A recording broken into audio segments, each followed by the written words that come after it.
میرے نبی نے ارشاد فرمایا کہ علموا اولادکم القرآن و محبتی و محبت اہل بیتی او کما قال۔ میرے نبی نے فرمایا کہ اپنی اولاد کو 3 چیزیں سکھاؤ۔ ایک قرآن سکھاؤ کہ قرآن زندگی گزارنے کا طریقہ بتاتا ہے، میڈیکل سائنس ہو یا انجینئرنگ سائنس ہو یا کائنات کا کوئی بھی علم ہو، وہ انسان بننا نہیں سکھاتا۔ اناٹمی پڑھ کے ڈاکٹر بن جائے گا، انسان بننے کے لیے قرآن پڑھنا پڑے گا، سیکھنا پڑے گا۔ تاجر، سیاستدان، زمیندار، بادشاہ، بیگم، ملکہ، رانی، فقیراً فقیر، امیراً امیر، سب اس چیز کے محتاج ہیں کہ زندگی کیسے گزارنی ہے، اچھی زندگی جس پر اللہ بھی راضی ہو اور ہم بھی سکون سے رہیں، وہ قرآن ہے۔ کہ قرآن ان ھذا القرآن یہدی للتی ہی اقوم، یہ دعویٰ صرف قرآن کا ہے۔ میرا اللہ فرماتا ہے کہ صرف قرآن ہی ہے جو تمہیں صحیح زندگی گزارنے کا طریقہ بتاتا ہے۔ ہمارے گھروں کی زندگی انتشار کا شکار ہے، شادی ہوتے ہی طلاقیں ہو رہی ہیں، طلاقوں کی ریشو بڑھ رہی ہے کہ والدین اپنے بچیوں پر صرف پڑھائی پڑھائی پڑھائی، اور ہمارے پاکستان میں پڑھائی تو ہے نہیں، صرف کاروبار ہے۔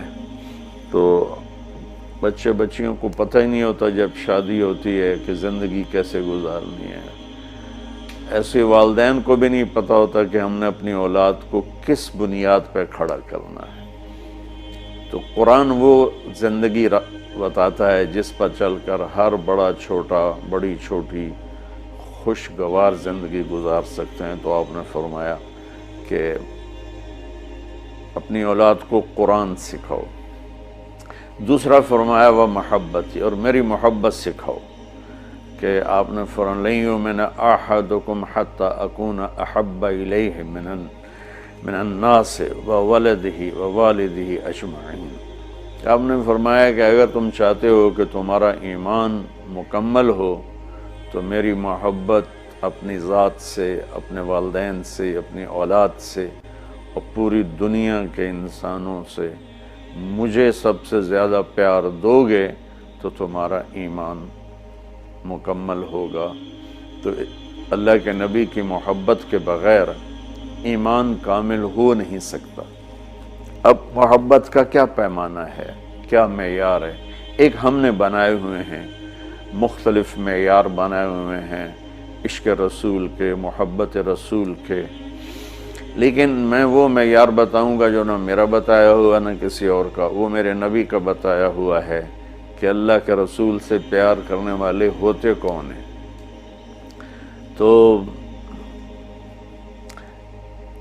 آپ وضو فرما رہے تھے، صحابہ آپ کے وضو کا پانی نیچے سے یوں بک بھر بھر کے کوئی پی رہا ہے، کوئی منہ تے لا رہا ہے، کوئی ہتھاں تے، کوئی سینے تے۔ تو آپ نے پوچھا ما یحملکم علی ھذا، بھئی یہ کیا کر رہے ہو، کیوں کر رہے ہو؟ کہ حبا للہ ولرسولہ۔ تو صحابہ نے عرض کی یا رسول اللہ آپ اور آپ کے رب کی محبت میں کر رہے ہیں۔ سبحان اللہ۔ تو ہم نے فرمایا کہ میں تمہیں بتاتا ہوں کہ مجھ سے محبت کرنے والا اور اللہ سے محبت کرنے والا کون ہے۔ ایڈا سستا سودا نہیں ہے کہ صرف میرے وضو دا پانی تسی پی لو تے تسی میرے عاشق بن جاؤ، کہ وہ میں تمہیں بتاتا ہوں کہ اللہ اس کے رسول سے محبت کا پیمانہ کیا ہے۔ وہ پیمانہ ہے کہ اگر تم اس پر پورے اتر گئے تو 2 طرفہ کام ہو جائے گا، تم اللہ رسول سے پیار کرو گے، اللہ رسول تم سے پیار کریں گے۔ تو ہم نے فرمایا فَلْيَصْدُقِ الْحَدِيثَ إِذَا حَدَّثَ، جو مجھ سے اور میرے رب سے پیار کرتا ہے اس کی پہلی نشانی ہے کہ وہ ہمیشہ سچ بولتا ہے، کبھی جھوٹ نہیں بولتا۔ اس پیمانے پہ پاکستان کے 22 کروڑ انسانوں کو تولو تو چند ہزار ہی نکلیں گے، ورنہ میرے ملک پہ جھوٹ کی لعنت چھائی ہوئی ہے۔ فَلْيُؤَدِّ الْأَمَانَةَ إِذَا اؤْتُمِنَ، جو مجھ سے اور میرے اللہ سے پیار کرتا ہے وہ کبھی کسی کو دھوکہ نہیں دیتا، ہمیشہ دیانتداری سے کام کرتا ہے، دیانتداری سے ہر ڈیل کرتا ہے۔ اس پر تولیں تو پورے پاکستان کے بازار، تجارت، سیاست، ذمہ دارہ، لین دین دھوکہ ہی دھوکہ ہے، فراڈ ہی فراڈ ہے۔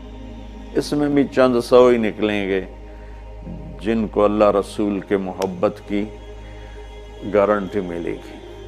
تیسرا فرمایا فَلْيُحْسِنْ جِوَارَ مَنْ جَاوَرَهُ، جو اللہ اس کے رسول سے پیار کرتا ہے وہ ہمیشہ پڑوسیوں کے ساتھ اچھا سلوک کرتا ہے، چاہے وہ مسلم ہوں، نان مسلم ہوں، چاہے وہ اپنے ہوں، غیر ہوں، اچھے لگتے ہوں، برے لگتے ہوں، وہ ہمیں برا سمجھتے ہوں، لیکن اللہ اس کے رسول سے پیار کرنے والے کی تیسری نشانی یہ ہے کہ وہ اپنے پڑوسیوں کے ساتھ اچھا سلوک کرتا ہے۔ یک طرفہ وہ تا کر دے نہیں، اسی کیوں کریے، انہوں سانو کدی سلام نہیں کیتا، اسی کیوں سلام کریے، وہ سانو کدی پچھڑ نہیں آئے، اسی کیوں پچھڑ جاویے۔ یہ عشق رسول کے دعوے دار تو ہو سکتے ہیں، اللہ کی بارگاہ میں ان کی کوئی گارنٹی نہیں ہے، یہ خارج ہیں۔ اور یہ بھی ہمارا سارا معاشرہ میں دیکھتا ہوں تو انتقامی معاشرہ ہے۔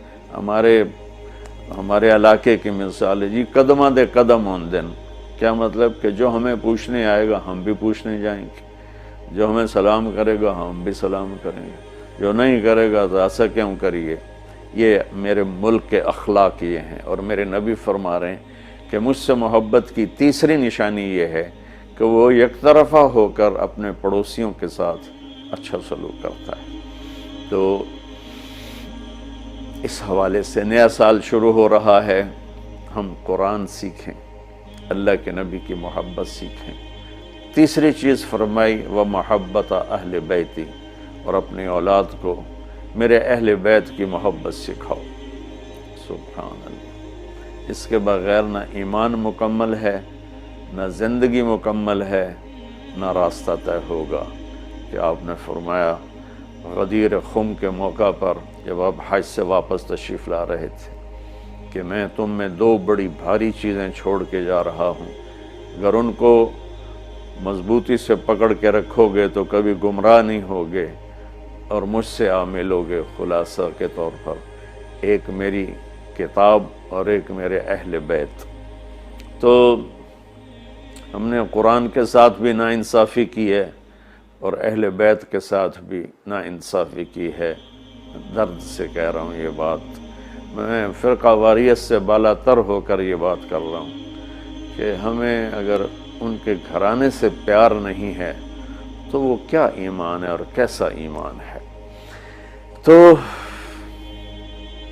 اللہ اس کے رسول نے جو محبت کی نشانی بتائی ہے وہ بھی میں نے بتا دی، اور جو اللہ کے نبی فرما رہے ہیں کہ تین کام اپنی اولاد کو سکھاؤ، قرآن، میری محبت، میرے اہل بیت کی محبت۔ تو آؤ بھائی ہم اپنے ملک کے لیے بھی ایک اچھے پاکستانی بنیں، سچ بول کے، دیانتداری، محبت، ایثار، وفا، صحیح تولنا، صحیح بولنا، اور ماں باپ کی خدمت، بیوی کے ساتھ اچھا سلوک، اولاد کے ساتھ محبت۔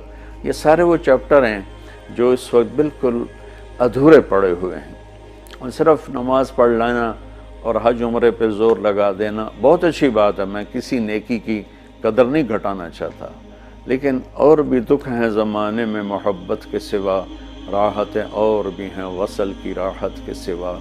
اسلام تو ایک زندگی ہے، یہ